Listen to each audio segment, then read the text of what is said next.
Good morning. Welcome, first day of spring term. Really cool to have you here. Before we get started, I just want to make sure this is Chem 223. My name is Dr. Michael Russell. If you were planning on being in the class, obviously, it's nice to know you're in the right place. I'm really glad to have you here. Chem 223 is my favorite of the three classes of the Chem 200 series, and I'll try to share my passion of this material with you as we go along. Some of you have been with me before, some of you I don't know at all, but to all of you again, welcome. And again, to all of you, whether you've had me forever or just started, I want you to know that I'm here for you. If you have questions on anything, there are literally no dumb questions, all right? My answers sometimes might be a little corny, but I'll keep trying until I get the right answer to you. So ask away, there's no dumb questions at any time. How this class works is that most of the material will be due on a Friday at 1:10 p.m. For you, and we'll meet in 2501 on Friday, unless you have the Wednesday lab, which is Wednesday, 1:10, 2501. This Friday, there's not much going on. I would like you to bring a copy of the identification of an unknown compound lab. If you have the Chemistry 223 companion, and I see some of them, you will have it in there, no problem, you're good to go. If you don't have it, no big deal. You can absolutely print it from our website.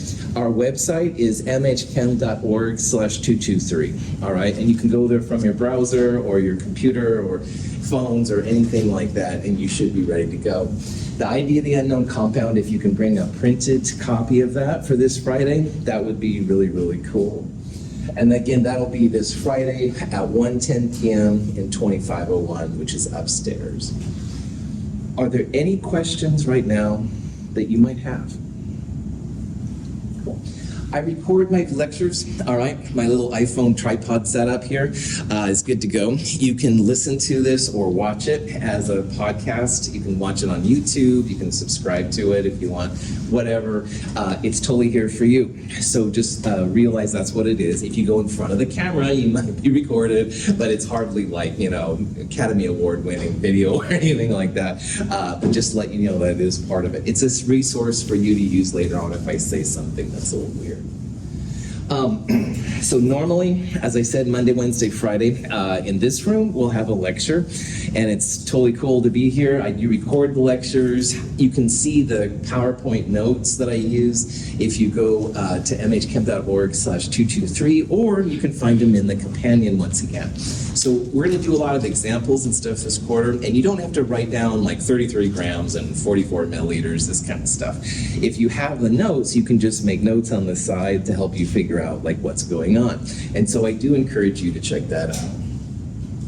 The labs, again, Fridays, 1:10 p.m. They go officially from 1:10 to 5. We won't usually go to 5, but please try and clear in your schedule and stuff that time.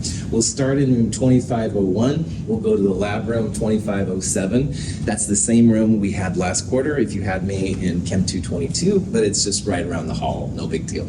And if you can bring a copy of the ID of the unknown compound, that would be really, really awesome. Safety glasses would be nice to have. I do have some that you can borrow, but of course they're community glasses. If you get your own, even from the dollar store, that would be really awesome. Please bring your calculator. One of the things we're going to do is I want to have a quick review of some essential things for Chem 223, and if you have your calculator, you can contribute stuff to it. And as I said earlier, the one big change, which honestly I'm kind of pleased about, where there used to be a COVID questionnaire, you'll get an email usually in the morning that says fill it out and blah, blah, blah. It's optional this term. So before it was supposed to be required every time you came on campus. It is now optional, and after this term, it will completely go away. So you can absolutely wear masks if you want, stuff like that. That's no problem. I want you to be safe, but the questionnaire itself is optional. If you have a mask, I will wear a mask around you, and that's not a problem. All right, I've got it here in my pocket. I want you to feel comfortable and focus on the chemistry and not have to worry about other things, stuff like that. Any questions, any of this stuff? Let's do it. A solution of lead ions is added to a solution of chloride ions. A precipitate of lead chloride forms. The equation for the reaction looks typical. If the sample is heated, the solid lead chloride goes back into solution. the reverse reaction takes place. This is an example of a reversible reaction.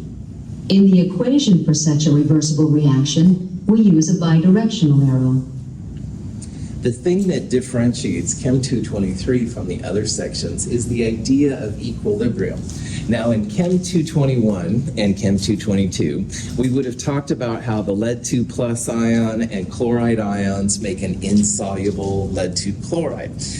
Most chlorides, bromides, and iodides are aqueous unless they're with lead, silver plus, and the mercury 2 plus ion. Then they make solids, and we would have talked about that as being a one-directional piece. But in reality, what happens in most reactions is that some of the product will break down and go back to the reactants.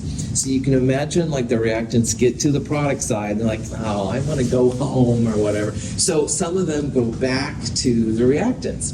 So you can write a reaction as basically having no one direction. It goes back and forth. And this little double-sided arrow, which you can see is written in different ways, these are 2 half arrows, these are 2 full arrows, and either way is fine, is the representation of equilibrium. Now, a lot of reactions do go mostly to products, and that's what we've been focusing on really in Chem 221 and Chem 222. But now we're going to start looking at what happens when you have a reaction where it's not quite so clear. Like maybe only 30% of the reactants go to products and the other things stay as reactants. And we'll talk about the factors that allow you to control equilibrium. It's a pretty cool thing.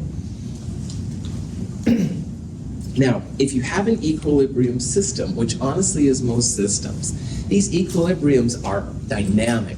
And what that means is they don't stay in one place. So reactants will make products, but then some of those products break down to reactants. And then some of those reactants go back to products. And it goes back and forth and back and forth. So in reality, these reactions are going back and forth. They're not really set in stone like one direction or the other. But what can be kind of exciting about equilibrium is that those reactions are reversible. Now, a lot of times in chemistry, like if you add sodium metal to water, bam, lots of explosions and stuff. It's a very energetic process. That reaction would be impossible, I would think, to go backwards. But the equilibrium systems, often you can make them go products back to reactants. You can reverse the reaction. And we'll talk about how to do that in this section too.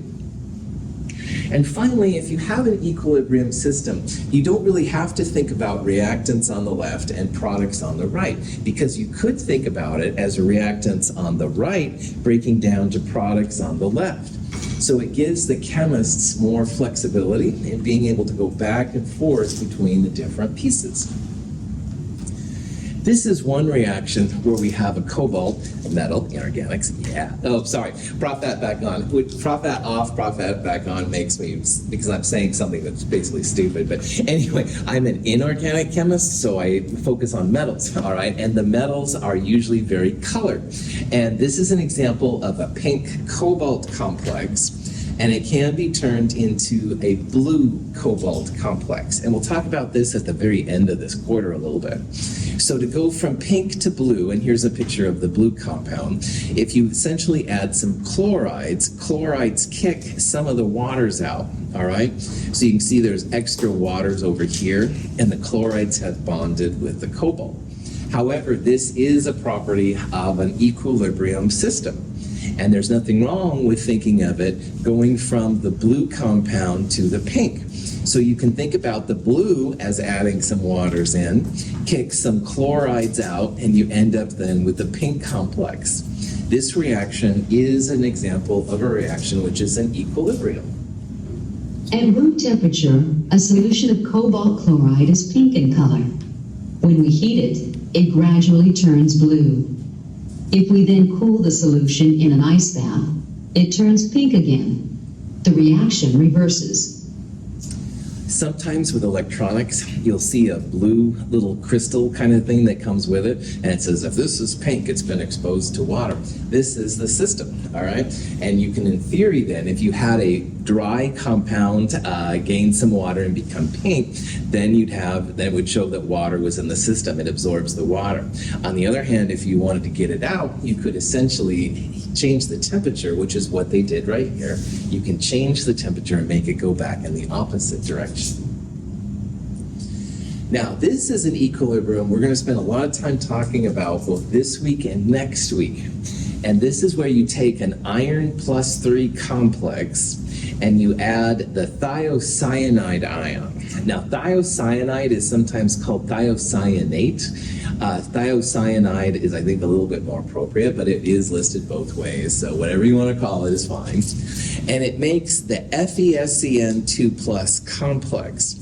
Now, the iron is this metal center right there.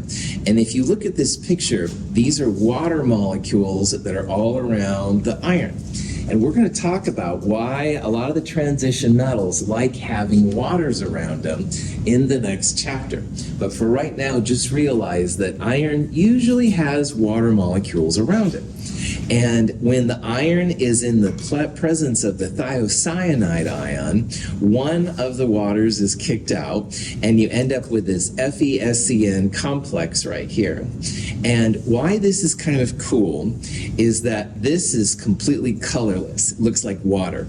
Don't drink it, Aiden. No, I'm just joking. Seriously, don't. It would look like water. All right, none of us should drink this stuff because it's related to cyanide. It's not as bad as cyanide, but it's still bad. Okay, prop that back on. Thiocyanide looks like water. Don't drink it. All right, definitely.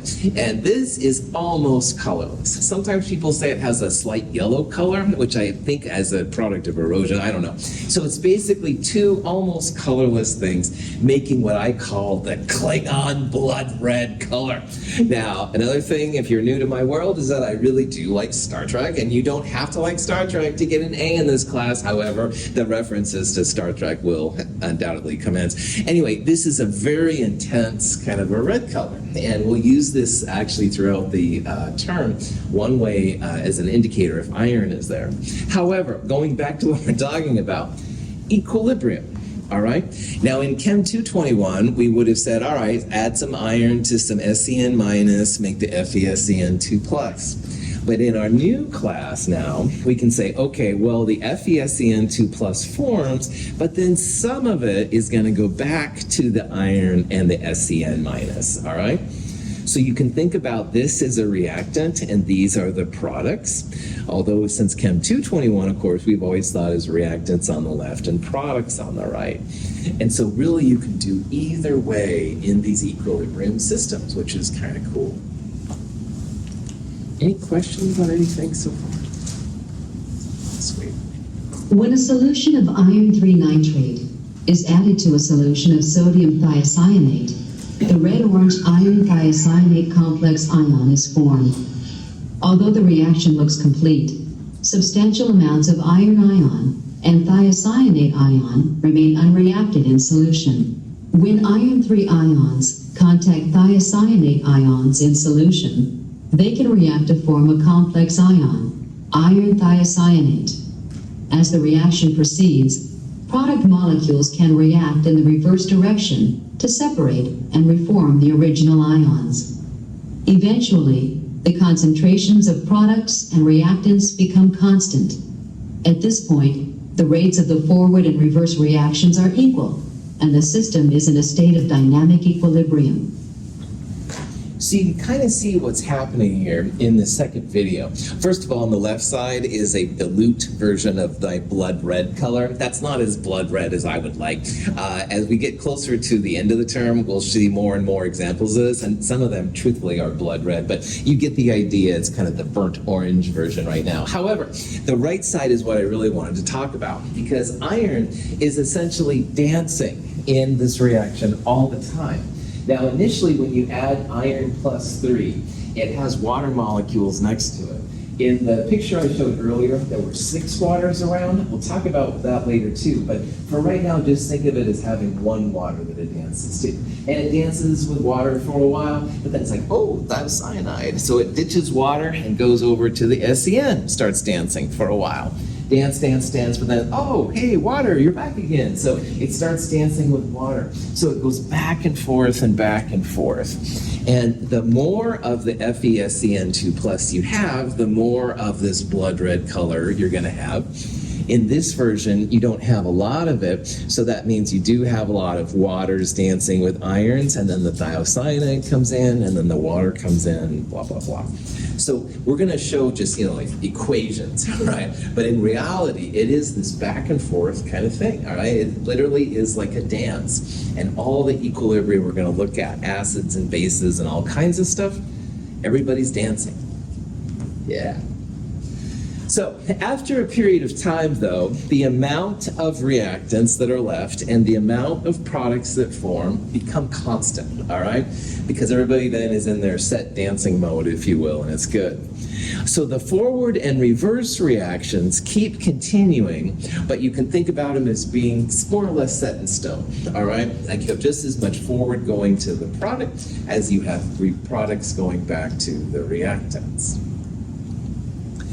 There's lots of examples of chemical equilibria all around us, and probably the best one is just letting your ice cube sit out on the table for a while, and oh, they're all liquid. So let's say that Clifford's like, oh, Russell, man, why did you do that? I really wanted those ice cubes. No problem, let's put it back in the freezer, we'll remake them, all right? So this is a cheesy example of how you can control equilibrium. Solid to liquid, oh, liquid to solid, cool. You can go back and forth as many times as you want to in theory. Now, there's other examples, and the geologists in the class and stuff, and there's several, if you go into, and again, I don't know anything about geology, all right, but the stalactites, stalagmites, and stuff that you see form, if you've ever been in caves, those things are essentially calcium carbonate, as I understand, and that is another example of equilibrium, all right? The calcium carbonate will decompose into the ions, but the ions can reform the calcium carbonate as well. So it goes back and forth and stuff all over the place. So now we need to talk about how scientists describe equilibrium. And capital K is literally nothing more than a number that represents how the equilibrium exists. And so every time you see a capital K in this class, and we'll see lots of types of Ks, they're just numbers, all right? They'll always be positive numbers. They'll always be numbers larger than 0. It will make a difference if K is greater than 1 or less than 1, all right? So 10 to the third versus 10 to the minus third. But again, you should never see a negative K. Let's assume we have a reaction with generic big A and big B mixing together to make big C and big D. And the little letters are the stoichiometric coefficients that go in front. Well, if all of these are known, then the equilibrium constant, it's literally products over reactants, all right?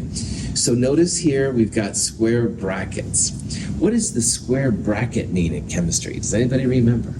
Concentration, my man. Moles per liter is usually what it is, the concentration of the chemical. So this is the concentration of C and the concentration of big D. Now they're being raised to their stoichiometries, all right, little c and little d. So products on the top, reactants on the bottom. So here's the concentration, moles per liter, of big A being raised to the little a. Here's the concentration of big B being raised to the little b. So equilibrium constants are always products divided by reactants. And these are just moles per liter, all right, concentrations. So concentration times concentration divided by concentration and concentration, you'll always have a positive number. Remember, chemists don't do negative mass ever. Negative grams, negative moles per liter. Chemists don't play that, at least not at this level anyway. So in our world, this K value always going to be a positive number. And if you know this K, there's lots of cool things you can do with an equilibrium system. Any questions? Okay. At this time, I'm going to show you my first iClicker question. Now, an iClicker is an optional purchase. It's not required. But if you've got about 40 to 50 bucks to spare, you can purchase one through the MHCC bookstore or Amazon, stuff like that, and register it in this class, and it is worth some extra credit. iClickers, I think, are kind of fun. If you turn it on, it'll say, "Hi, Chem 223," all right? And there's basically A, B, C, D, and E. And I'll put up some questions, and I'd ask for you to put whatever answer you think it is. And after a small amount of time, we'll talk about what the actual answer is. Now, if you push E and the answer was A, I'm not going to kick you out of the classroom or anything like that. This is my way to try and keep you engaged in what we're talking about, all right? So it's totally optional. You can put down anything you want, but hopefully you can test your knowledge of it, see how you're doing as we go through. So again, I'm going to show an iClicker question here a little bit. If you've got it, get it out. Push in the answer, you'll get extra credit with it and stuff. But if you don't, it's okay too. Okay, so the iClicker questions are always something like this. I'll give the question, there's going to be some possible answers, and you can put your answer in right now. There you go, now it's on. So anyway, the question here is, which of the following is the correct form of the equilibrium constant using this reaction? All right? So these are all different ways to represent K. And over here, you can see, remember it was products on the top and reactants on the bottom. So what we would do, these are the products on the right side, the way that this is written, and the reactants are on the left. So on the top part of this equation, you should have SO2 and O2, and on the bottom part, you should have SO3. So answer D is right out because there's no SO3. Answer C is out, all right, because it's products over reactants. And notice here how I'm defining products as on the right side and reactants on the left side. We'll talk about the meaning of that here in a little bit. So for all of these, we want these two on the top. So that's going to be A or B. And of course, you can probably see then that the difference is we've got to use these stoichiometries when it comes to the SO2 and the SO3. So this little 2 here means we'll raise the SO2 to the second power. And the little 2 right there means we're going to raise the SO3 to the second power. So the correct expression here would be answer B, all right? Products divided by reactants. Products on the top divided by reactants on the bottom. These little numbers are super important. We'll raise those two chemicals to the second power. We'll have O2 to just an invisible first power right there. Any questions? Sweet. Okay, now, if anyone is curious about where equilibrium constants K come from, Aiden, then anyway, we'll start then talking here real briefly about their origin. Now, if you don't remember this or haven't seen it for a while, and this is all gobbledygook, do realize that this has nothing to do really with what we're going to talk about. But I hate to just bring these ideas out of left field and think, Russell, where are you getting these from? So this is my one page here of making a connection between Chem 222 and Chem 223. And the equilibrium constants K are related to the kinetic rate constants, which were little k. The rate constant little k was what we did in kinetics at the end of Chem 222. So let's say that you had a reaction where nitrogen dioxide was making dinitrogen tetraoxide, and there was a 2 there and a 1 there. All right, the forward rate, assuming it's an elementary step, which was just one step, you take NO2 and put it to the squared power. Now, we're assuming here that this is elementary, one step, one hump in the energy diagrams we talked about. And most of the time that works pretty well. If it doesn't, there's other ways to deal with that too. On the other hand, from the reverse, N2O4 going this way, it would be N2O4 to the first power. So you can see here there's like a forward K and there's a reverse constant K, which I'll just call KF and KR. Well, If the rates have stabilized, then the forward rate and the reverse rate should be the same value. And if you rearrange these parts then for products over reactants, you'd end up with N2O4 divided by NO2 squared, products divided by reactants. And on the other side, you'd have just this ratio of rate constants K. Well, rate constants K's were just numbers, and the forward divided by the reverse one, that's really where the equilibrium constant K comes from. So if anyone asks me, Claire, then where these things come from, these would be ways and stuff that you could think about. But honestly, from here on in, we're not going to talk about kinetics anymore. I just want to make connection to stuff that maybe you've seen before, maybe you haven't. So. Cool. Questions? Yeah. It sounds a lot like a thermodynamic system, physics. Cool. You bet. Equilibrium constants are absolutely thermodynamic qualities. You're absolutely right. And in chemistry, this is cool because kinetics is like a separate thing from thermo. And this is one way that you can make a connection between them and stuff. Absolutely. Yeah, great question. Big comment. All right.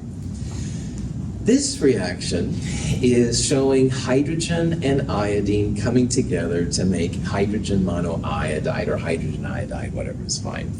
And the green line shows the HI that's forming. And the red line, and there's a blue line, although it's harder to see, those are the H2 and the I2. So in this graph right here, we have hydrogen and iodine, and we're starting with lots of it, and we don't have any HI. That's why HI is 0. And as the reactants start turning into products, i.e. a time axis, if you will, HI begins to appear, and H2 and I2 decrease. All right.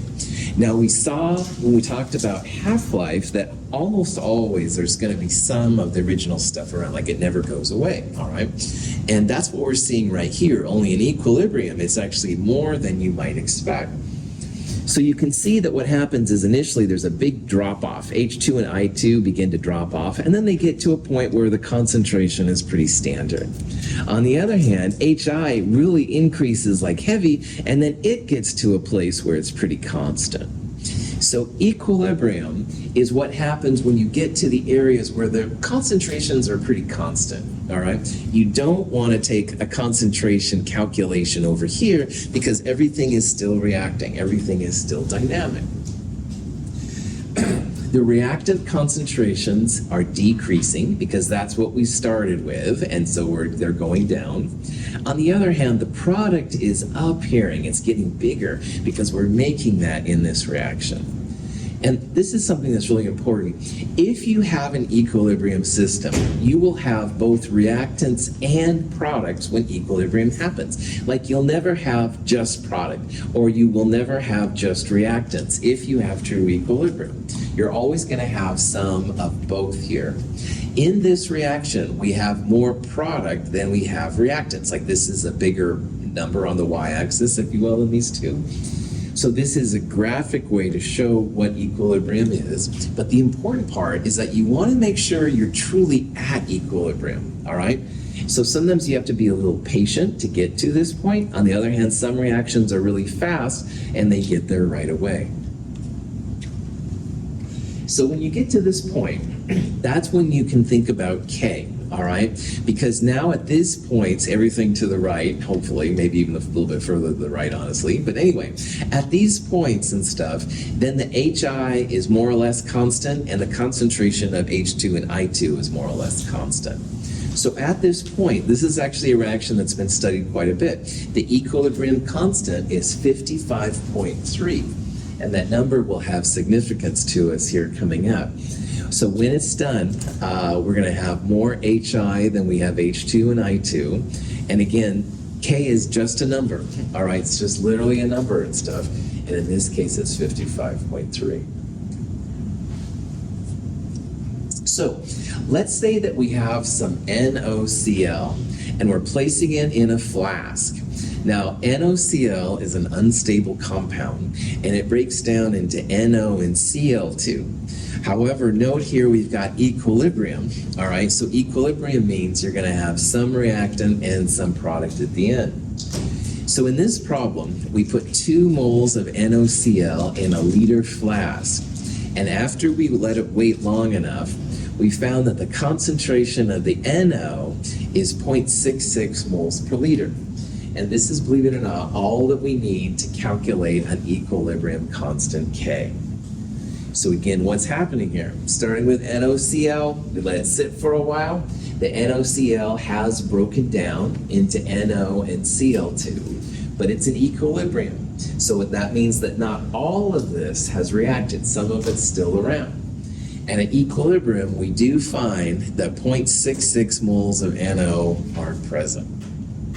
Okay, so let's review a little bit of Chem 221 here. If we had 2 moles of NaCl that were ready to react, all right, and let's assume that they reacted completely, how many moles of NO would we end up with? 2, that's right. 2 to 2 means that 2 moles of NaCl would break down to 2 NO. How many Cl2s would we have? 1, that's right, yep. So this is back to Chem 221. We talked about how 2 moles would make 2 moles of this and 1 mole of this. Now that's of course assuming that you had 100% dissociation, but in this problem we're going to use that figure as well, and I'll show you why. But first I have to introduce you to a valuable tool when it comes to equilibrium, the ICE table. ICE is an acronym, and to set up an ICE table, put the reactants and the products in a line like this, all right? And I usually put reactants on the left and products on the right. You can do it the other way, just don't get confused. And then you want to have initial, which is the I of the ICE. Now initial is literally just how much you start with, and it's moles per liter, like Clifford said. So we've got 2 moles in 1 liter flask, we're going to have 2 mole per liter. And initially, we don't put any NO and we don't put any Cl2 in, so they're both 0. Now, the I of ICE is initial, the C stands for change, and the E stands for equilibrium, all right? So the other piece of information we have here is that at equilibrium, we have 0.66 moles per liter of NO, all right? Now notice here that the NO went from 0 to positive 0.66. The change in NO is going to be positive 0.66 because it literally went from 0 to that, all right? So the change of NO, 0 to 0.66. But remember what we said earlier, 2 moles of NO are made for every 1 mole of Cl2. So if we made 0.66 moles of NO, how many moles of Cl2 do you think that we'd have? How does that not wait? After that, 0.33. Good, I'm hearing different. Excellent, right on.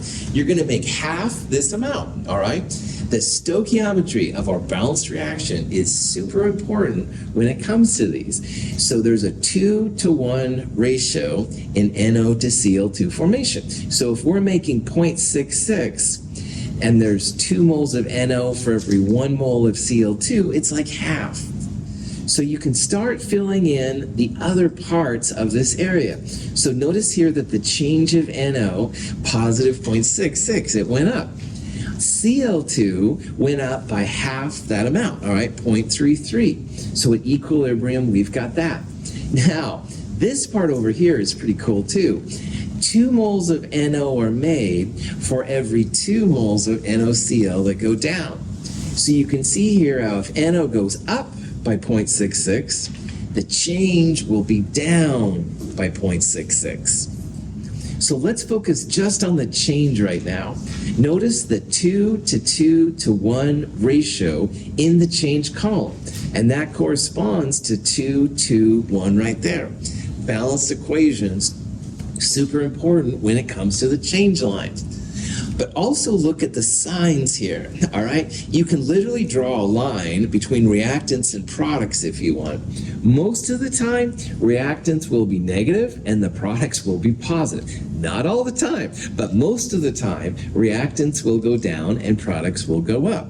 But you're always going to see that consistent change. If this one's positive, then the other product will be positive. And if these are positive, this will be negative. Or you could reverse it. We'll talk about that later. So if this one goes up by 0.66, this one has to go down by 0.66. Same ratio, 2 to 2, all right? So 2 minus 0.66 is where this 1.34 number came from. So at equilibrium, we're going to have 1.34 moles per liter of NO left. We'll have 0.66 moles of NO at equilibrium, and we'll have 0.33 moles of chlorine at equilibrium. Any questions? We're going to do a lot of ice. Oh, go ahead, Chief. Can you just explain again real quick how we know which one is supposed to be negative and which one is positive? So let's pretend that this one was negative, all right? And these were negative numbers. Can you have negative concentrations? No, yeah. In chemistry, that's a nice defining part of where we are right now, is that we never have negative mass, negative moles, negative molarity. So if you're ever uncertain, and this is really cool, at the end of the day, Chi, all of these numbers have to be positive, all right? They might be super, super small, but they must be positive, all right? So these two have to increase to have equilibrium, and this one is the source of it. It has to decrease then in order to make these two things positive. Excellent question. Yeah. Cheese brought up something really important. Remember, at the end of the day, your K value must be positive. It can be really small, but it has to be positive. So that means these numbers here have to be positive. So if you're not sure if something's negative or positive, just remember, if we would have had negatives here, we would have ended up with negative equilibrium concentrations. That's bad chemistry when it comes to this kind of stuff anyway. Yeah, that was probably more than you needed. Questions? Okay. We're going to do a lot of ICE tables, and it's really important that you remember the ICE acronym, so I apologize.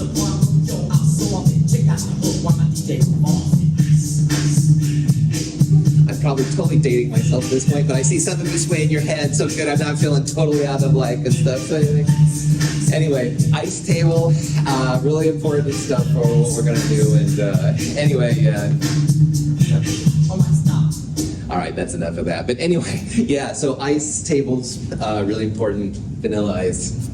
My apologies. Anyway, all right, so let's go back to our regular scheduled programming, the ICE table. So now we've got our equilibrium concentrations of NaCl and NO and Cl2. We started with just NaCl. We have to have these get positive because I made a big deal about having only positive concentrations, blah, blah, blah. K, products over reactants. NO and NaCl have 2 in front of them, so we're going to square those 2. Chlorine has just an invisible 1 right there. And it's the equilibrium line values you want to place into the K, all right? So for this problem, you would have 0.66 concentration squared. That's the NO concentration squared. You'd multiply it by 0.33, and you would divide it by the NaCl squared, 1.34. 2 sig figs, 0.080 would be your equilibrium constant for this reaction.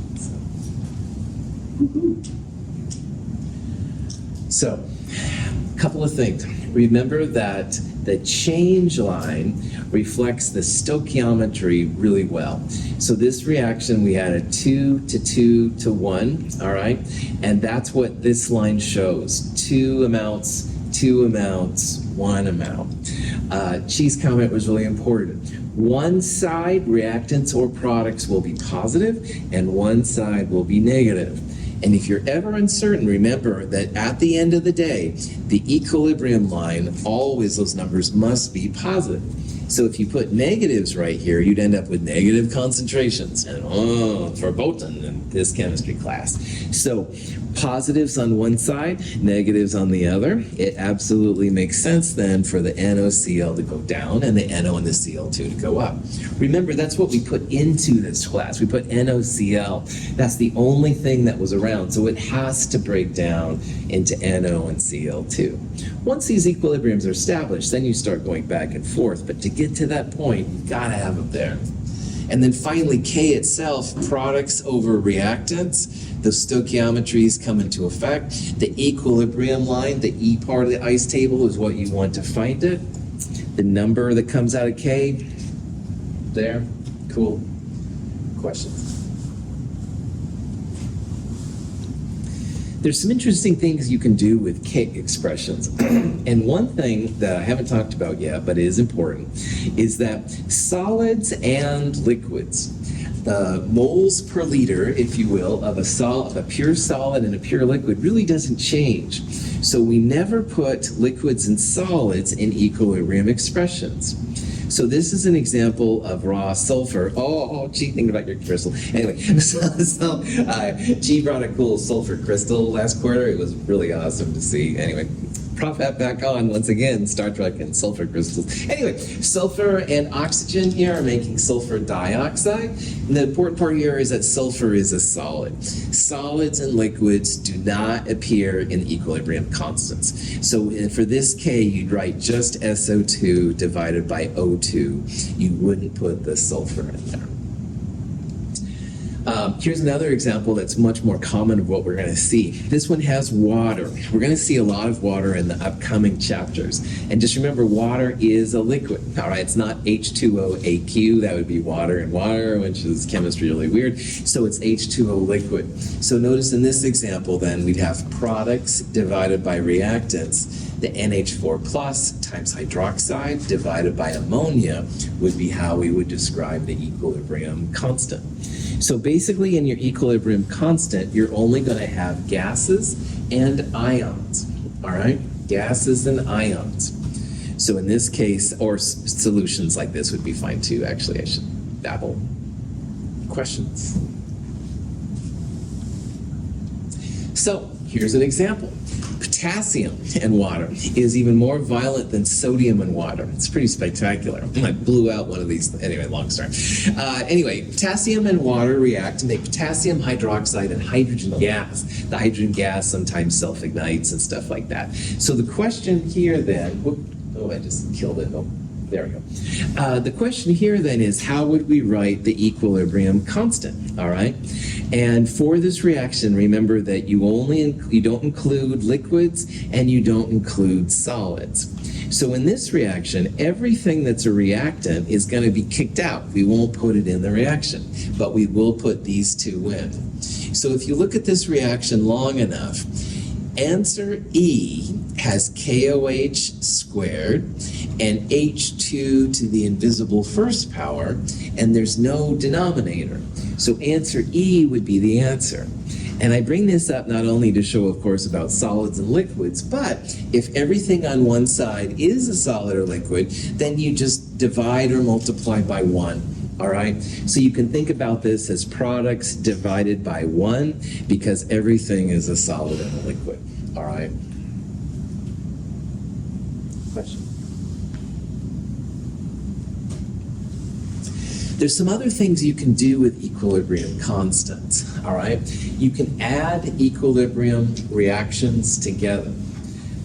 Earlier we showed the sulfur going to sulfur dioxide reaction, and if we were to write an equilibrium expression, products over the reactants, we won't put the solids or liquids in. So this one we would have SO2 divided by O2. But really, sulfur dioxide is easily made into sulfur trioxide. And if you do that, you can add half of an oxygen, and I hate using fractions, but I need to show it here too. You'd add half of an oxygen to make sulfur trioxide. And so if you look at this equilibrium expression, which we'll call K2, you would have SO3 on the top These are both gases, so you'd have SO2 and O2. And notice O2 here is raised to the 1/2 power. Now mathematically, what do we call something when it's raised to the 1/2 power? What's the common version? Square root. That's right. So if you see something to the 1/2 power, that means it's essentially like the square root of the concentration.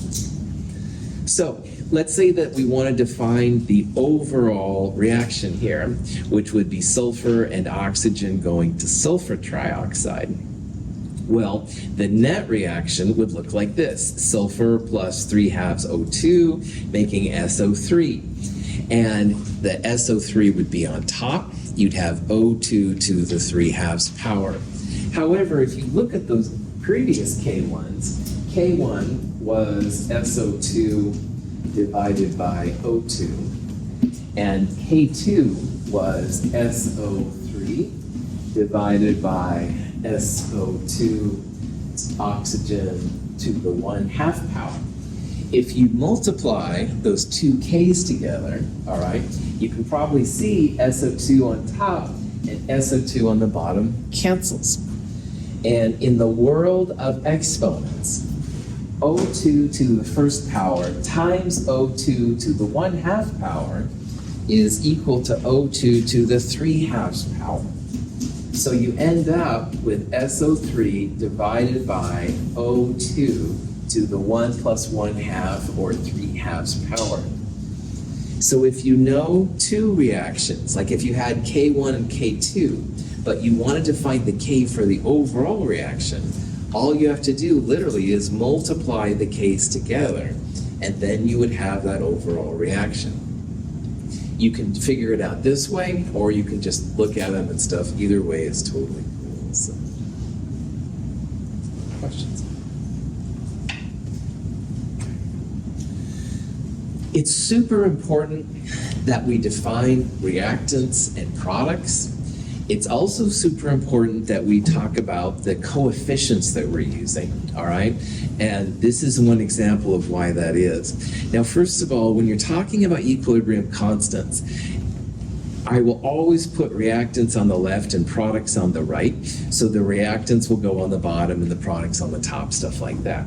But the other thing that's really important is we use the same coefficients. Now, in Chem 221, I made a big deal about, fractions, I hate them, blah, blah, blah, and stuff like that. So let's say that you wrote your K out like this, and I said, oh, man, get rid of those fractions, right? Fractions or fascists, whatever kind of things I babble about. And you're like, oh, geez. Well, first of all, this K will be different, all right? Because we don't have one SO3, now we have two SO3s, stuff like that. So if you change the coefficients, it's not difficult to figure out what the new value would be if you think about it like this. Your K new value will be SO3 squared divided by O2 to the third power. And if you look at the old K value, well, if you squared SO3, you'd be good to go. And 3/2 squared is like 3/2 times 2. You'll end up with 3.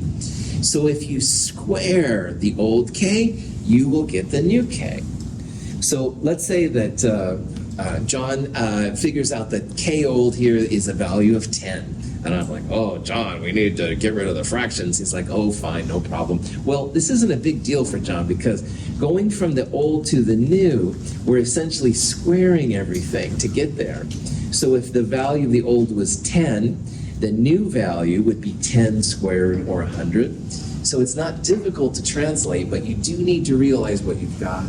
So in equilibrium, you've got to talk about what your reactants are and what your products are. And by default, what goes first is the reactants on the bottom, and what's second is products, which goes on the top. And you've got to make sure you're talking about the same coefficients because it will make a big difference when it comes to your equilibrium constant number. Any questions on that? All right. Let's say that you don't like the way I've written it. And I wrote it as S plus O2 making SO2. And you're like, screw this. And really, it's not a problem because in equilibrium, it's not just reactants going to products one way. You can also think about it as products going to reactants. So if I gave you a value, say, of K for this reaction, which was 10, and you were curious what the other direction was, well, to go from this to that, it's not difficult. You can see that the new K, again, keeping the sulfur out, O2 is on the top and SO2 is on the bottom. So before, if SO2 over O2 was, say, 10, the new K, we want it basically the opposite. We want to take the inverse of it.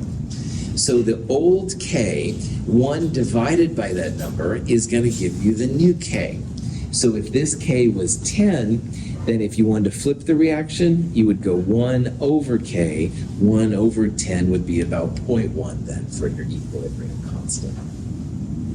At the bottom of some slides, I'll have something that looks like this. This is a handout in your companion and on the website, and it has more information about this particular topic. So changing K is going to be important to us. Reactants going to products, maybe we want to flip it. No problem, 1 over it. Or maybe you want to multiply all the reactants and products by 2, all right, no problem. That old K squared will give you the new value. This is just a handout to kind of help with that. It's optional, you don't have to look at it, but if you're having questions, it's a good reference to go back to and see. Our first several chapters will have equilibrium constants. Questions on anything? All right, super psyched to have you all here. Have a great day. If you have questions on anything, let me know. Have a good day.